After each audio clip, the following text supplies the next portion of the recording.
예, 그런데요. 우리나라는 이렇게 폭염, 40도가 넘는 극한의 폭염, 옆나라, 이웃나라는 지진입니다. 일본의 구마모토 강진으로 현재까지 적어도 13명의 사망자가 발생했습니다. 현재 쇼핑몰에 갇혀있는 종업원 4명을 구조 중이지만 안전 문제로 지금 중단과 재개가 반복되고 있습니다. 지진 당시, 강진 당시 긴박했던 상황을 담은 영상도 뒤늦게 공개가 됐습니다. たまたま授業がお昼に早く帰ったりして終わったりしてみんなが早めにあっちとかに行ってたら被害に遭ってたのかもしれないな。 잠시 보신 그대로 폭발 직전에 쇼핑몰 내에 간신히 도망간 사람들. 주변으로 이미 희뿌연 연기가 저렇게 자욱했습니다. 폭발 이후에 쇼핑몰 내외부는 참혹했습니다. 또 다른 곳도 한번 가보겠습니다. 저렇게 꺾여버린 굴뚝이 공장 부지에 떨어져 있습니다. 이 사고로 공장 안에 11명이 갇혔는데요. 2명은 구조가 됐지만 심정지 상태고 2명은 중상을 입은 것으로 전해집니다. 지금 토요타와 혼다 등 일본의 유명 자동차 업계는 내일 모레까지 현지 생산을, 저 지역 생산을 잠정 중단한 상태입니다. 先下去，等下会有余震了。对，我怕有一阵。这边瘫下来了，城墙瘫下来。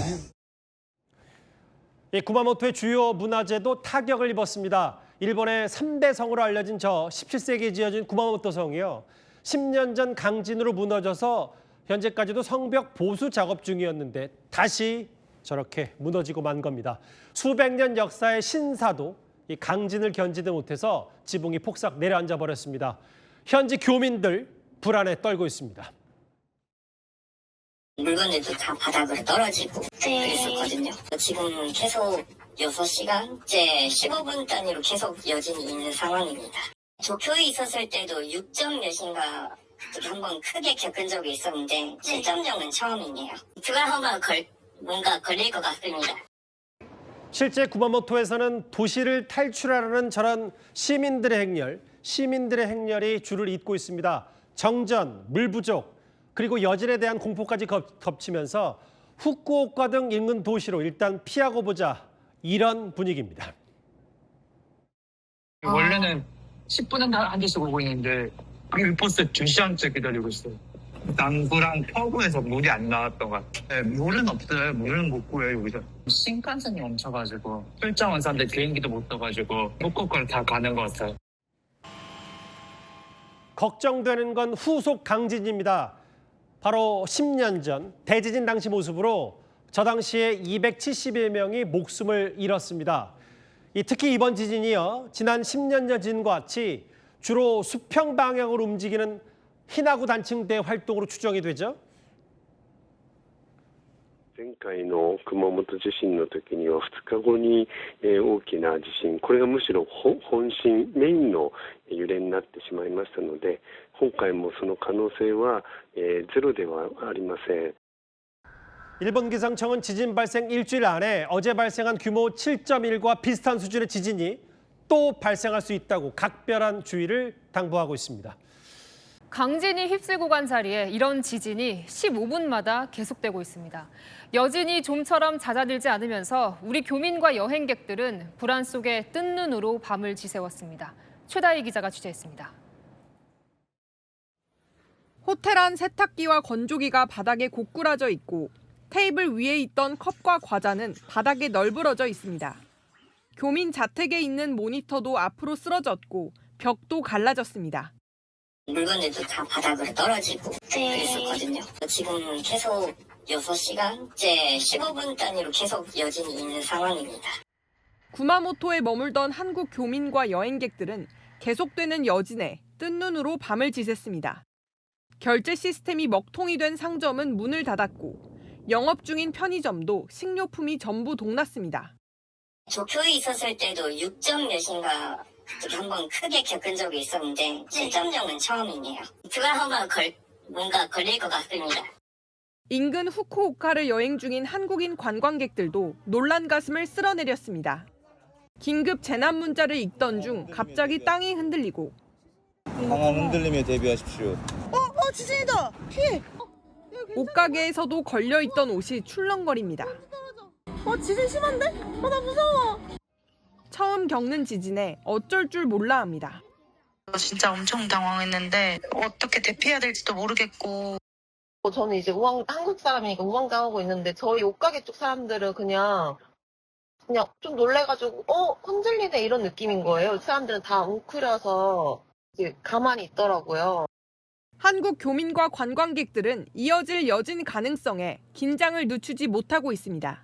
채널A 뉴스 최다희입니다. 구마모토 버스터미널은 도시를 탈출하려는 시민들로 발 디딜 틈이 없습니다. 정전과 물 부족, 여진에 대한 공포까지 겹치면서 인근 도시로 대피해 나서고 있습니다. 광민경 기자가 보도합니다. 구마모토 시내의 버스터미널. 몰려든 사람들로 발 디딜 틈이 없습니다. 버스를 기다리는 줄은 끝이 보이지 않을 정도로 늘어섰고 기다림에 지쳐 바닥에 쪼그려 앉은 사람들도 곳곳에 보입니다. 터미널 안 자판기엔 생수나 음료가 대부분 동이 났습니다. 정전과 물 부족 등으로 도시기능 일부가 마비되고 여진에 대한 공포까지 겹치면서 도시를 탈출하려는 사람들이 버스터미널에 몰려든 겁니다. 대부분 구마모토에서 100km가량 떨어진 인근 대도시 후쿠오카로 가려는 사람들입입니다. 원래는 10분은 한 대씩 오고 있는데 버스 2시간째 기다리고 있어요. 남부랑 서구에서 물이 안 나왔던 것 같아요. 물은 없어요. 물은 못 구해요, 여기서. 가까스로 탄 버스 밖으로 보이는 상점들은 모두 불이 꺼진 모습입니다. 일본 정부가 향후 일주일간 강한 여진 가능성을 경고한 만큼 탈출 행렬은 당분간 이어질 전망입니다. 채널A 뉴스 광민경입니다. 지금부터는 일본 구마모토를 강타한 강진의 참상 그 현장 소식 전해드리겠습니다. 현재까지 최소 13명이 목숨을 잃은 것으로 집계되고 있는데요. 대형 쇼핑몰에서 폭발 사고까지 겹치면서 인명피해는 더 늘어날 것으로 보입니다. 그 현장에 도쿄 송창호 특파원을 바로 보냈습니다. 자, 연결돼 있죠, 송 특파원. 자, 그럼 그곳이 인명피해가 가장 큰 그 쇼핑몰 앞인가요? 어떻습니까, 상황은? 네, 맞습니다. 제가 있는 곳이 이 구마모토 지진 후 폭발 사고가 있었던 쇼핑몰에서 한 200m 정도 떨어진 통제선 바로 앞입니다. 이 제 뒤로 보이다시피 이 건물 안의 천장 이게 폭삭 내려앉아 있고 이 외벽도 종이장처럼 구겨져 있는 모습 눈으로 확인할 수 있습니다. 현재 사고 발생 25시간 정도 지났는데 안엔 여전히 사람들이 갇혀 있는 걸로 전해지면서 현지 당국은 구조 작업을 벌이는 중입니다. 어제 오후 5시 50분쯤 가스 누출로 추정되는 폭발 사고로 쇼핑몰 건물 2층 천장이 붕괴된 건데요. 지진 발생 당시 쇼핑몰엔 4,500명 정도가 있었는데 일반 방문객은 모두 대피했고 일부 종업원이 미처 대피하지 못한 걸로 알려집니다. 현재 갇혀있는 종업원 4명을 구조하려고 애쓰고 있지만 안전 문제로 중단과 재개가 반복되는 상황입니다. 이번 사고로 현재까지 3명이 숨지고 1명이 심정지 상태인 걸로 전해집니다. 말대로 이제 지진 발생한 지 하루 정도 지났는데 오늘 이제 구마모토 현지를 좀 가봤잖아요. 어떻습니까? 네, 우선 오늘 낮에 제가 비행기를 타고 이곳 구마모토로 왔는데요. 이 구마모토 공항이 폐쇄됐다가 운항이 재개되긴 했지만 이 출발 시간이 30분 이상 지연될 정도로 아직은 원활하진 않은 상태입니다. 그리고 이 공항에 도착한 뒤로도 이 작은 흔들림을 여러 차례 느낄 수가 있었는데 이곳은 여진이 어제 지진 이후로 200차례 넘게 발생하고 있습니다. 더 걱정되는 건 후속 강진입니다. 이번 일본 기상청은 지진 발생 일주일 안에 어제 발생한 규모 7.1과 비슷한 수준의 지진이 또 있을 수 있다고 주의를 당부하고 있습니다.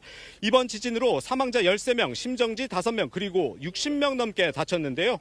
일본 정부는 자위대원 4,600명을 투입해 인명구조와 피해 지원에 나서고 있습니다. 지금까지 구마모토에서 채널A 뉴스 송찬욱입니다.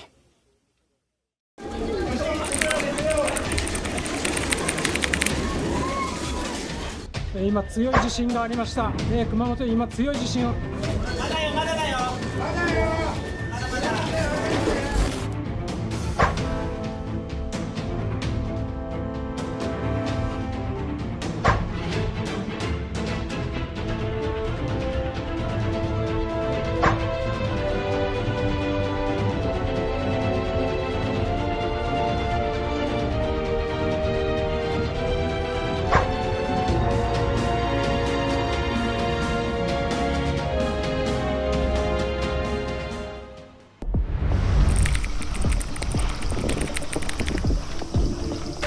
嘘。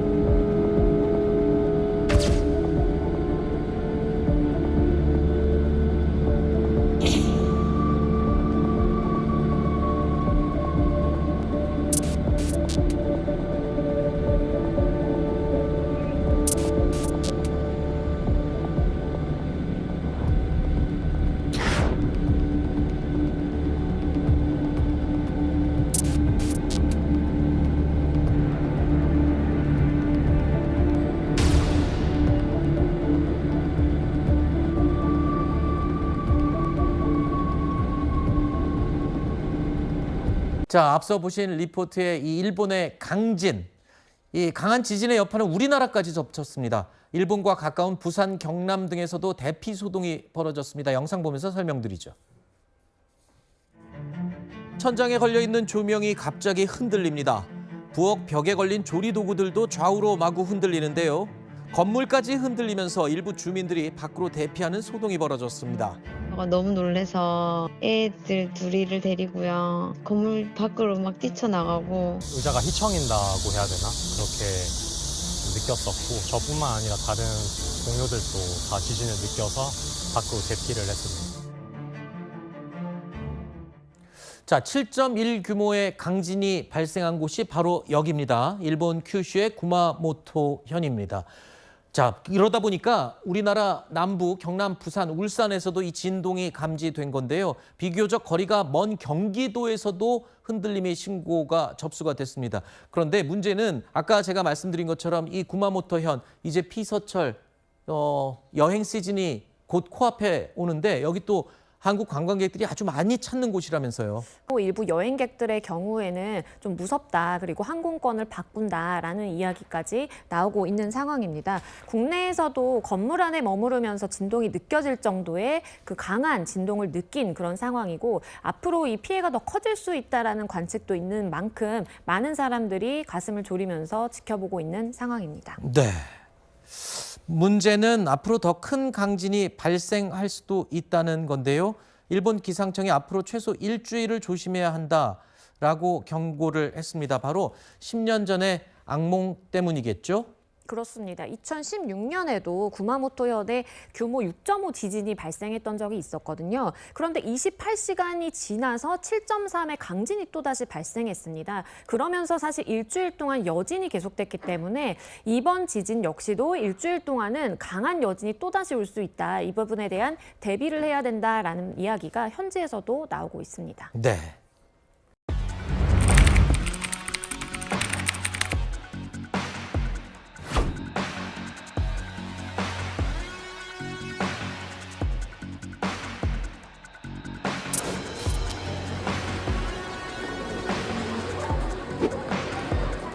여보?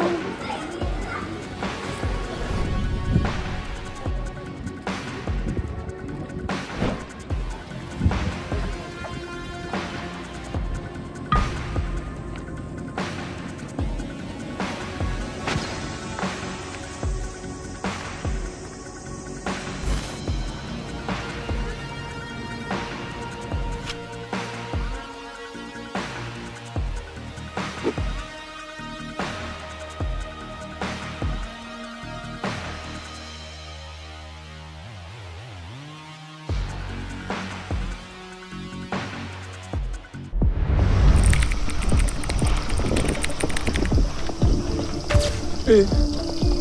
네.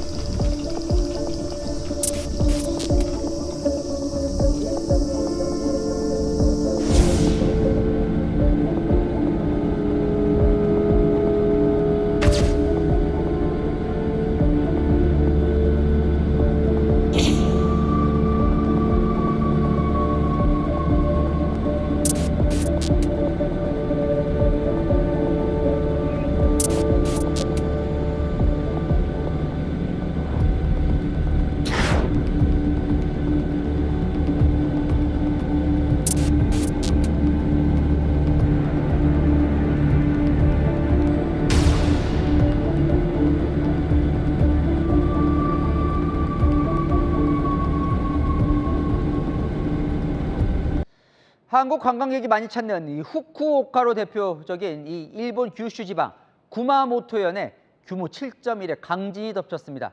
현장은 그야말로 아수라장이 됐습니다. 진열대가 무너지고 쓰러진 구조물 사이에 사람이 갇히는 아찔한 순간도 포착됐습니다. 10년 전 악몽이 재현된 구마모토 현지 상황 이서영 기자가 전해드립니다. 강진이 발생하자 대형마트 안에선 겁에 질린 아이들이 울음을 터뜨리고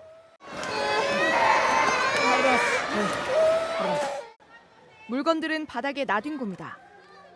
쓰러진 물건 사이 사람이 갇혀 있는 아찔한 상황도 벌어집니다. 오늘 오후 4시 27분쯤 일본 구마모토현에서 규모 7.1의 강진이 발생했습니다. 진앙은 한국인 관광객이 많이 찾는 후쿠오카시 남남동쪽 106km, 구마모토시 남남동 쪽에선 14km 떨어진 지점입니다.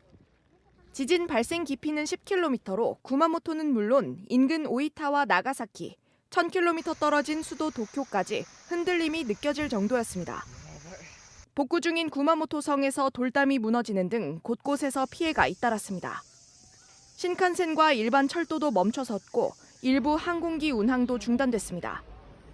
구마모토는 10년 전 규모 7.3의 강진으로 다수의 사상자가 발생한 바 있습니다. 냉장고 문이 열리면서 김치가 바닥으로 다 떨어지고 유리 다 깨지고 그래서 오늘 밤 지나봐야 알 것 같은데요. 못 잘 것 같은데요. 다들 놀래서 지금 무섭다고만 하고 있으니까. 結構前あった熊本地震の時ぐらい揺れてて、テレビとかもちょっと倒れたりするような、今もずっと余震が続いてあるみたいです。中心部でも結構揺れが大きかったみたいです。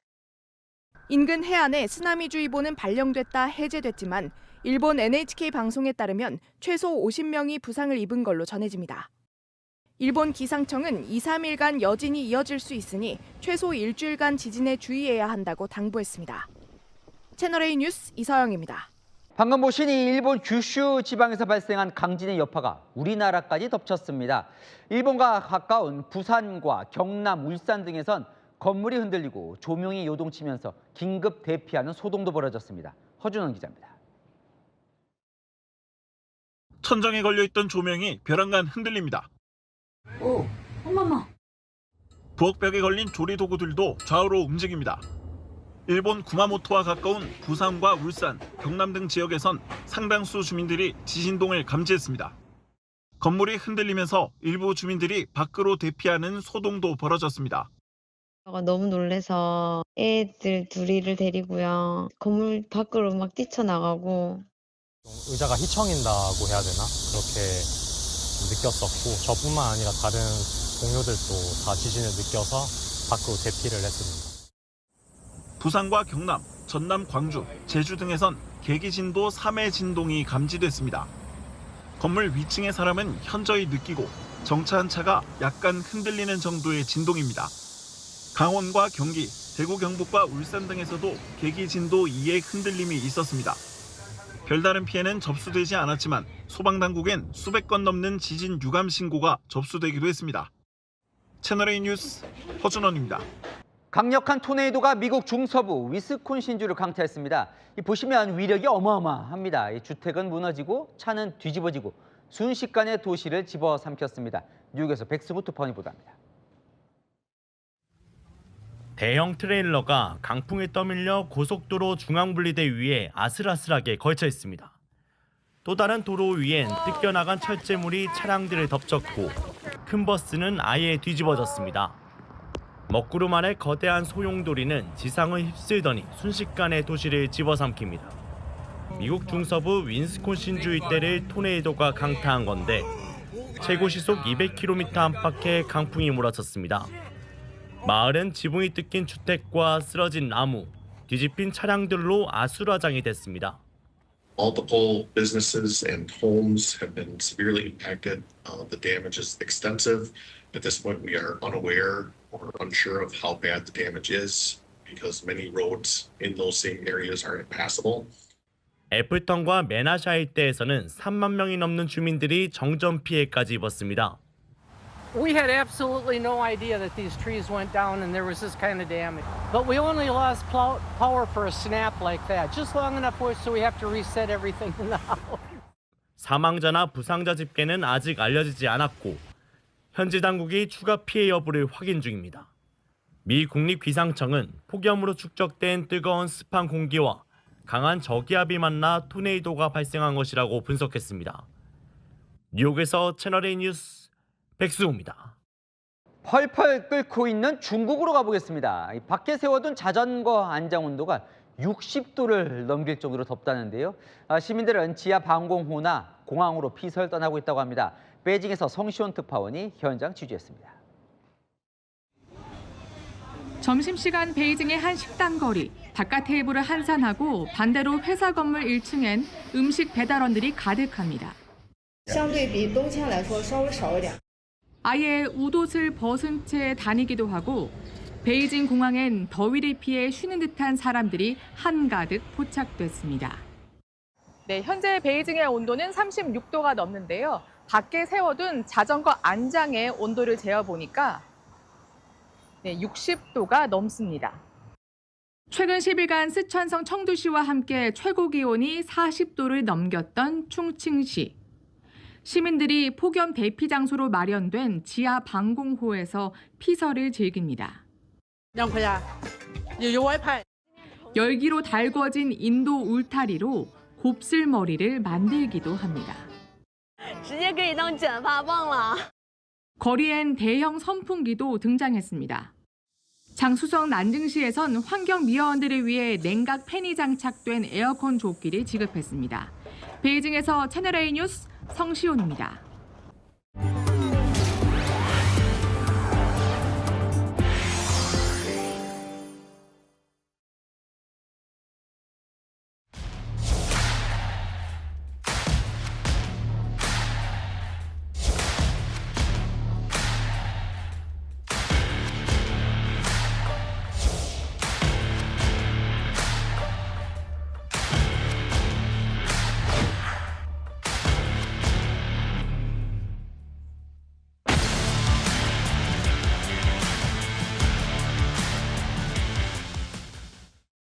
열심히. 네, 본격적인 이야기 한번 저희가 나눠볼 텐데 일단 영상 한번 보고 시작해보죠. 자, 이겁니다. 이게 지난 8일에 일본 아오모리현입니다. 몸을 가누기 힘들 정도로 방 안이 흔들려요. 자, 저렇게 수조에 물이 요동치면서 흘러 넘치고요. 천장이 지금 샹들리에입니다. 앞뒤로 굉장히 크게 흔들리는 모습입니다. 다른 곳으로 한번 가보죠. 자, 이번에는 소들이 있는 지금 저기가 축산 현장입니다. 보면은 곤이 잠들어 있는 이제 젖소들이 화들짝 놀라죠. 이게 갑작스럽게 이제 지진이 나기 시작하면서 축사안의 우왕좌왕 서성이는 지금 소 모습 보여드리고 있습니다. 지금 이게 지난주 일본, 그러니까 아오모리현에서 일어난 강진이죠. 맞습니다. 지난 12월 8일부터 12월 12일까지 일본 아오모리현 근처에서 최대 강도 7.5에서 6까지 범람하는 이 지진이 계속 이어졌습니다. 그래서 방금 보신 영상들 보면 굉장히 좀 두렵고 무서운 마음이 많이 드는데요. 그러다 보니까 그 일본은 2011년에 그 후쿠시마 그 지진 이후로 굉장히 큰 피해를 겪었잖아요. 그렇죠. 그러다 보니까 많은 분들이 아직도 그거에 대한 트라우마를 가지고 있어서 이 온라인상에서 말도 안 되는 뭐 유언 비어나 뭐 가짜 뉴스들이 굉장히 많이 올라왔습니다. 그래요? 그 중에 하나가요. 지금 여기에서 이렇게 지진이 난 것이 곰의 재앙이 일어났다라고 하는 거예요. 무슨 얘기예요? 이게 무슨 뜻이냐면 그 최근에 일본에서 곰 관련 사고가 굉장히 많이 일어나서 일본 정부에서 나서서 곰을 이제 사살하고 있거든요. 그러다 보니까 곰을 이제 지키자라고 주장하시는 분들은 곰을 너무 많이 죽여서 지금 곰에 대한 재앙이 일어난 거다. 뭐 이런 식으로 말씀하시는 분들도 있었고요. 그리고 또 난카이 지진이라고 일본 분들이 굉장히 두려워하시는 그 지진이 있는데 그 지진 관련된 임시 정보가 발표가 될 때마다 자꾸 많은 분들이 하늘 사진을 찍으면서 이게 지진 운이다. 지진이 일어날 것 같은 징조를 보이는 구름이다라고 말씀하시는 분들도 굉장히 많았습니다. 자, 우리가 이제 아오모리현에서 지난주에 있었던 지진을 보고 있지만 사실 이것도 물론 큰 피해가 있었지만 더 큰 지진이 올 수 있다. 이거는 전조다. 이런 우려가 나오고 있어요. 김 교수님 어떻습니까? 네, 그 일본 기상청 홈페이지에 들어가 보면은 전 세계 언어로 다 이렇게 다 소개를 하고 있습니다. 그래가지고 오늘 밤 12시죠. 그러니까 16일 0시까지 후발 지진이라고 하는 더 큰 지진이 올 수 있다라고 경보 상태를 유지하고 있고 지금 그렇게 하고 있는 이유가 뭐냐면 1963년도에 에토로우 섬이라고 하는 곳이 있어요. 아오모리 근처에 있는데 거기서 7.0의 지진이 나고 18시간 후에 8.5의 지진이 났었거든요. 그리고 우리 동일본 대지진 2011년에 있었죠. 그때 지진 나기 이틀 전에 7.3 지진이 있었습니다. 이제 그런 기억들이 있기 때문에 사실 지금 이번에 7.6 지진이 나고 곧 이어서 더 큰 지진이 올 수 있다 이렇게 긴장하고 있는 거예요. 아, 그런 설레들이 또 있었군요. 앞서서. 맞습니다. 아니 그런데 특히 이 아오모리 지진에 일본이 주목하는 이유는 뭐예요? 아오모리 지진 같은 경우는 섭입대라고 하는 반드시 지진이 날 수밖에 없는 곳이고요. 이 섭입대라는 거는 해양 지각이 대륙 지각 아래로 밀려 들어가는 곳인데 그 밀려 들어가는 접촉면이 100km 이상 굉장히 크기 때문에 지진이 한 번에 일어나는 게 아니고 여러 번이 일어날 수 있고 굉장히 큰 지진이 날 수 있어요. 겹겹이 일어날 수 있는. 예. 근데 아까 후발 지진주의 정보 이거 16일 0시까지 이제 일본 정부가 유지를 한다는 이 얘기는 그러니까 이게 지진을 예측할 수 있다 이런 건가요? 아닙니다. 사실은 그 현대과학으로 지진을 예측하는 건 불가능하고요. 일본 정부는 사실 이게 과학적이라고 말할 수는 없습니다. 과거 2번의 사례가 있다고 또 그게 반드시 재현될 거라는 건 없는데 일본 정부는 이제 과학자들의 이야기를 듣는 대신에 과거 경험을 바탕으로 일단 과학자들이 안 일어난다고 했다가 나버리면 책임을 질 수가 없으니까 지금 이런 상태로 그냥 과거에 있었던 선례 비과학적이지만 우리가 이거를 경보를 내리겠다 이렇게 가고 있는 겁니다. 네, 우려가 계속 나오는 거는 이 아오모리 지진뿐만이 아니에요. 왜 그러냐면 최근에 전 세계적으로요 강도 높은 지진들이 동시다발적으로 발생을 하고 있습니다. 이른바 지금 저희가 뒤에 대형 LED로 보여드리는 이 불의 고리라는 게 다시 깨어나는 거 아니냐 이런 우려가 지금 나오고 있는데 일단 정확히 곽지식 작가님 지금 이 불의 고리라는 게 뭡니까 이게 정확하게? 티에라 델 푸에고 이런 말씀 혹시 들어보셨습니까? 뭔가 축구 선수 이름 같고 그렇기도 하죠. 네. 남아메리카 끝단에 있는 섬 지역의 지형 이름입니다. 이제 불의 땅이란 뜻인데요. 150년 전에 미국 사람들이 일본 지역을 이렇게 보다가 일본에 화산이 있는 모양, 섬들이 늘어선 모양이 이런 곳과 비슷하다라는 이야기를 많이 하기 시작했고요. 그래서 영어권에서 링 오브 파이어 말 그대로 불의 고리죠. 불의 고리라고 해가지고 태평양을 쭉 둘러치는 저 지형에 남아메리카 끝단에서부터 이 오세아니아 끝단까지 일본을 거쳐가지고 태평양을 쭉 휘감는 그 지역에 아까 말씀하신 대로 그 섭입대 형태로 해양의 땅이 바다의 땅이 다른 땅 밑으로 내려가는 그런 구역들이 많이 보이고 있어서 이 지역에서 화산이나 지진이 많이 일어나고 있다라고 이야기하게 되었죠. 그럼 이제 번역을 해서 불의 고리라고 하는데. 요거 요즘에 관측되는 지진 기록들을 보면 많이 보면 세계에서 관찰되는 지진의 90% 이상이 이 불의 고리 지역, 태평양 둘레 지역을 따라서 일어나고 있지 않느냐라고 해가지고 이 지역에서 뭐 예로부터 각별히 지진 화산을 조심해야 된다라고들 이야기를 하고 있죠. 특히 여기서 이제 주목을 해봐야 될 게 올해 일어났던 것 중에 7월에 이 캄차카 반도라는 곳에서 규모가 무려 8.8에 달하는 지금 그런 강진이 벌어졌다는 거예요. 이용주 평론가가 지금 영상을 하나 준비했죠. 네, 영상 보시면서 말씀 나누겠습니다. 네. 진도 8.8의 초대 강진이 캄차카반도에서 일어났는데요. 지금 이 수술실입니다. 러시아죠. 그래서 수술하던 의사들이 지금 환자가 올려져 있는 수술대를 붙잡고 어떻게든 지금 수술을 이어가려고 하고 있고요. 지금 또 영상 보시면은 차량들이 너무 지금 이게 그냥 땅이거든요. 근데 그냥 막 흔들리고 있는 거예요. 지금 그리고 마트에서도 음료수들 막 그냥 막 쏟아져 내리고 굉장히 심각한 모습입니다. 그리고 또 인접한 사할린과 쿠린 열도에서는 이 쓰나미 피해가 또 이어졌는데요. 보시면 항구 도시입니다. 근데 도시인데 지금 이게 도시의 모습이에요. 아, 그렇군요. 완전히 그냥 바다가 덮쳐버린 모습이고 저기는 공장으로 보이는데 공장도 그냥 바닷물이 계속 밀려 들어와서 어쩔 수 없이 많은 분들이 좀 피해를 입었습니다. 자, 그리고 다음 영상은요, 이제 10월 10일 날 있었던 필리핀의 한 강당입니다. 필리핀도 이제 지진이 많은 것으로 유명하죠. 근데 강당에 이제 대피하기 위해서 이제 청년들이 모였는데 그 강당마저도 지금 천장이 지금 무너지고 있는 거예요. 그렇네요. 네, 그래서 무너진 천장에서 뭐 뼈대가 다 드러날 정도로 지금 거의 천장이 없는 모습까지 이어졌고요. 그래서 놀란 학생들이 지금 재빨리 건물 바깥으로 지금 대피를 하는 모습입니다.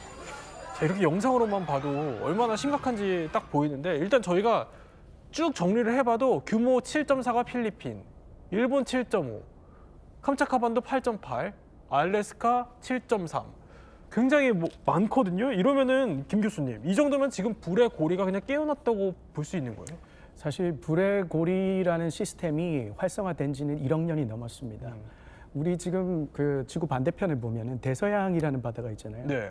원래 이제 판게아라는 게 존재했고 그 판게아가 쪼개지면서 대서양이 만들어졌는데 대서양은 지금 계속 넓어지고 있어요. 대서양이 계속 넓어지다 보면은 그 반대쪽에 있는 태평양은 어떻게 돼야 될까요? 줄어들어야겠죠, 크기가. 예, 지구는 둥글기 때문에. 네네. 그거에 의해서 지금 줄어드는 방식이 태평양판이 주변에 있는 아메리카나 아시아로 유라시아로 섭입하는 거죠. 그런 현상들이 계속 이어지고 있는 것이기 때문에 지금 당장 활성화됐다라고 말은 못하고 다만 이제 최근에 보면 올해 들어서 알래스카, 캄차카 그리고 일본 그 이번에 홋카이도 쪽에 네네. 지진이 났는데 이것들이 일어날 시기가 너무 밀접하고 그러니까 이것들이 하나로 어떤 힘을 주고받는 연결된 시스템 아니겠는가 네. 이런 거는 우리가 상상을 해볼 수 있습니다. 뭔가 주고받는 것 같은 움직임, 그렇죠. 그런 게 포착이 된다 이런 말씀이시군요. 네네, 그렇죠. 전 심상치 않다는 건데 이 불의 고리의 심상치 않음도 있지만 여기에 지금 더 우려가 나오는 거는 아까 잠깐 언급해 주셨던 그 난카이 대지진설이요. 이건 어떻게 되고 있어요? 난카이라는 말이 이제 한자로 표현하면 우리식으로 읽었을 때 남해거든요. 그래서 도쿄 서쪽에 일본의 남부 해안 지역을 일컫는 말입니다. 이 지역의 바다 밑에 난카이 트로프라고 하는 지형이 있는데요. 이곳에서 지진이 한 번 나면 크게 날 수 있다라는 거를 예전부터 학자들이 알고 있었습니다. 그런데 역사적인 기록을 쭉 살펴보면 대략 한 100년에 한 번 정도는 이 난카이 지역에서 지진이 크게 나지 않느냐라는 거를 주목을 해오고 있었거든요. 그렇군요. 그런데 그게 마침 요즘 무렵이다라고 해서 사람들이 좀 경계를 하고 있는 것이죠.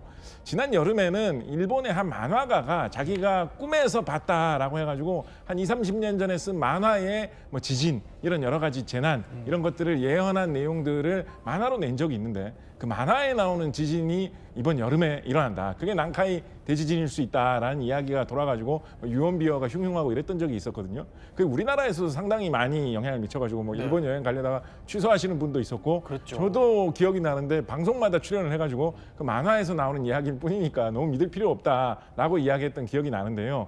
그런데 이제 일본 당국에서는 이게 아무리 만화에서 나오는 좀 믿기 어려운 좀 쓸모없는 이야기라고는 하지만 그렇다고 해서 사람들에게 지진 걱정할 필요 없다라고 말할 수는 없는 거예요. 지진이 일본에서는 빈발하는데 안심하라라고 이야기할 수는 없거든요. 그렇다 보니까 약간 이게 일본 정부로서는 좀 딜레마 처지가 되어가지고 적극적으로 부정하지도 못하는 그런 유언 비어처럼 되어 있는데 뭐 아직까지도 아오모리 같은 경우는 사실은 이 난카이 지역하고 거리는 좀 있거든요. 예, 그걸로 해당하지는 않는 것인데 그래도 지진에 대해서 전 국민이 긴장할 필요는 있다라고 보고 있기 때문에 뭐 적극적으로 뭐 많이 그렇게 반대하는 이야기를 그렇게 홍보하고 있지는 않죠. 그러니까 불의 고리를 따라서 연쇄적인 이제 지진들이 발생을 해 보이고 있고 거기에 이제 일본의 대지진설까지 지금 겹친 상황인데 이러면 지금 당장 이제 옆 나라인 우리나라에 어떤 영향을 끼칠 거냐 이것도 상당한 관심이요. 단도직입적으로 여쭤볼게요. 만약에 정말 그런 일이 벌어져서는 안 되겠지만 일본의 난카이 대지진이 벌어지면 우리나라는 어떻습니까?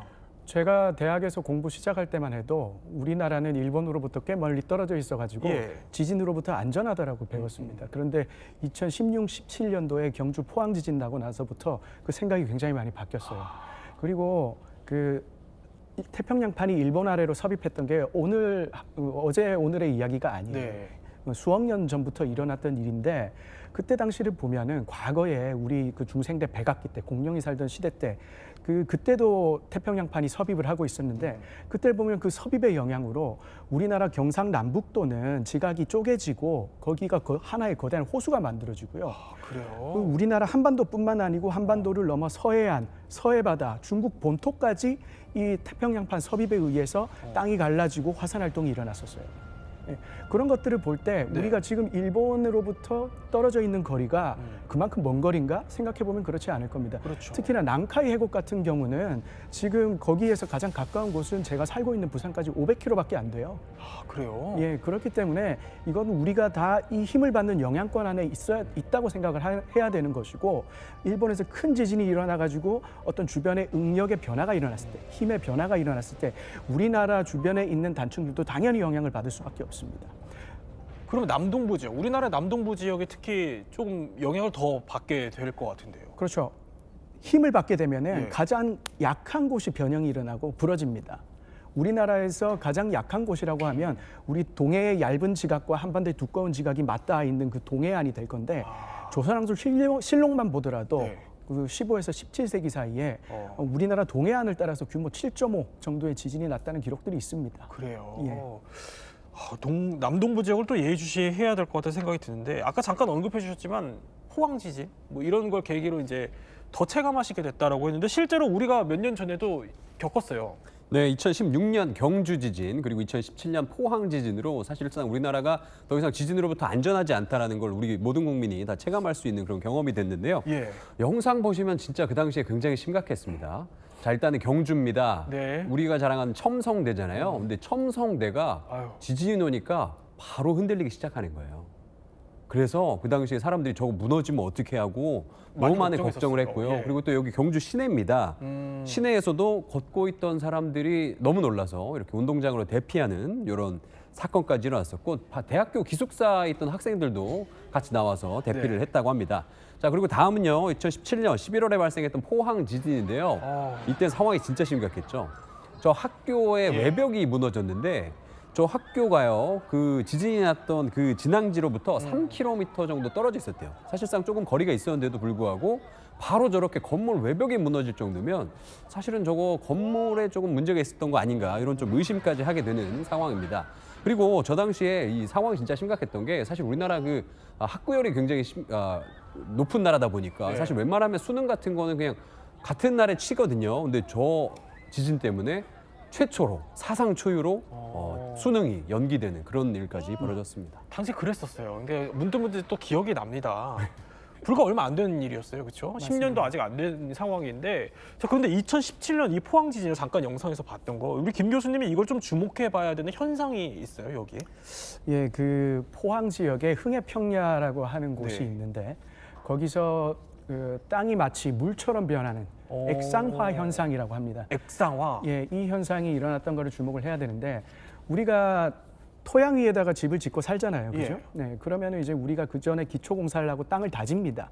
그리고 그 위에 집을 지어 놓으면 안전할 거라고 생각하는데 그 안전할 거라고 생각하는 이유가 토양은 이제 모래나 흙으로 이루어져 있는데 집을 떠받치는 원리가 그 모래나 흙 알갱이들이 서로와 서로가 기계적으로 이렇게 접촉이 돼가지고 힘을 전달하고 분산시키는 역할을 하는데 지진이 나면 이 모래 알갱이들, 흙 알갱이들이 붙어 있던 것들이 다 떨어져 버려요.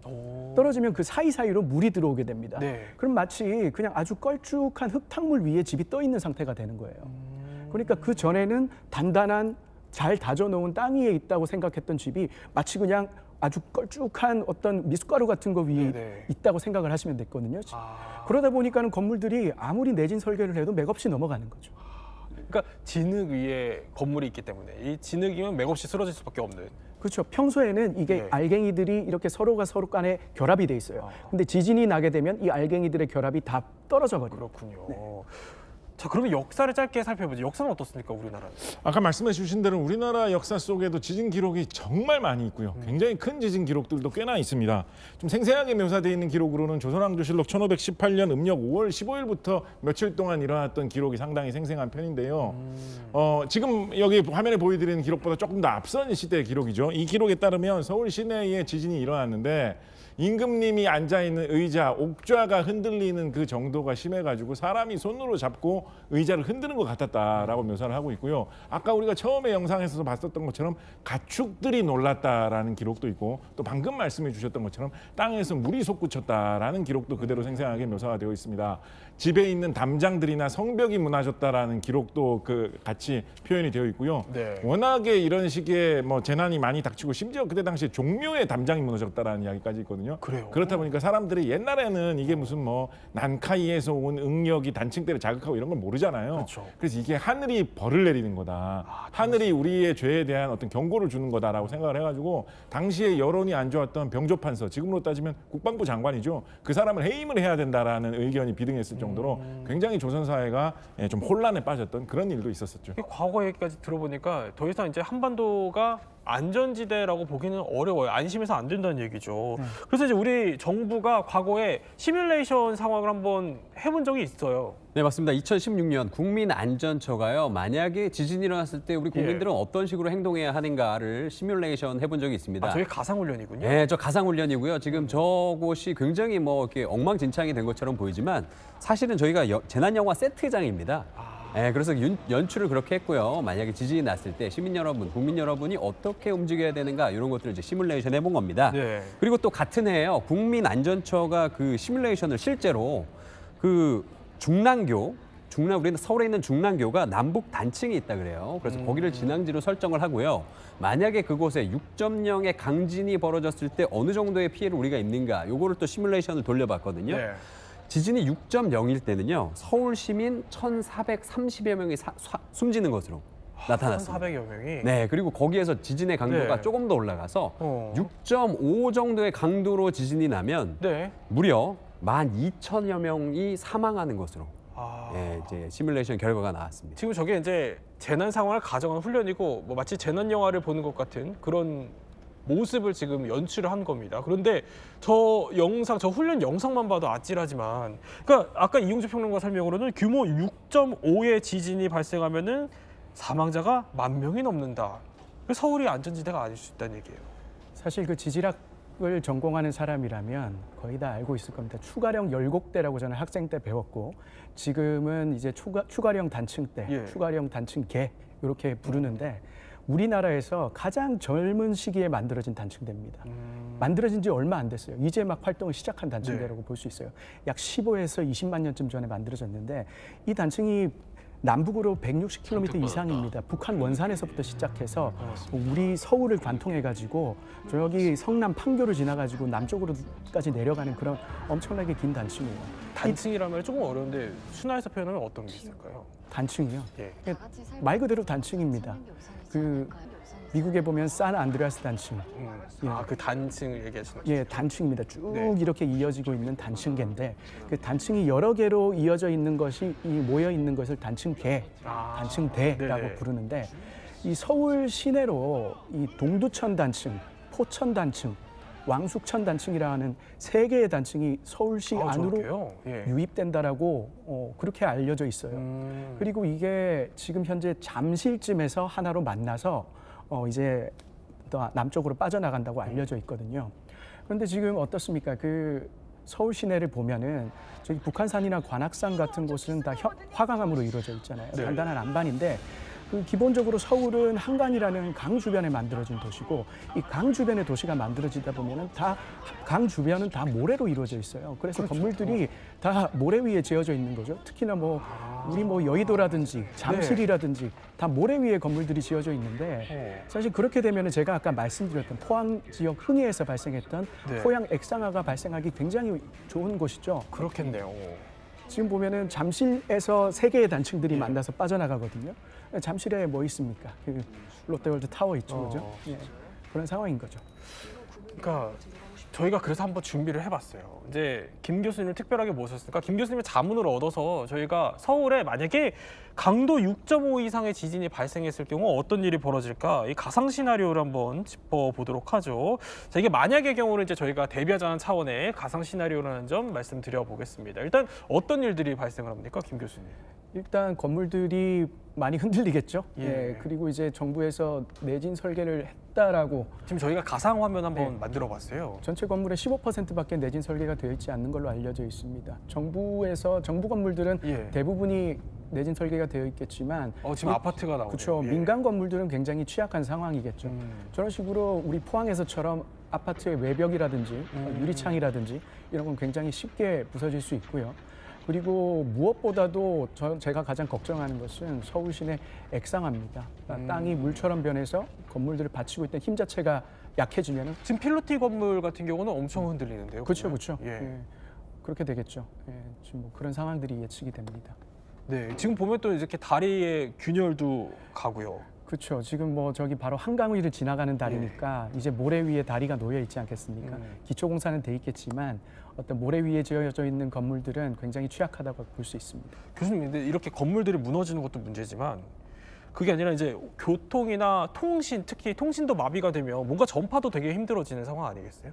네, 그렇게 생각을 할 수 있겠죠. 네. 근데 사실 더 무서운 거는 이게 지진이 난 이후에 그 이후에 이제 2차 재난이 오기 때문인 것도 있을 것 같아요. 네, 큰 지진에서 많은 인명 피해가 발생하는 경우가 의외로 원인이 전염병인 경우가 꽤 많이 있습니다. 전염병이요? 네, 지진이 일어나게 되면 당연히 수도관 같은 것도 다 어긋나면서 무너지게 되겠죠.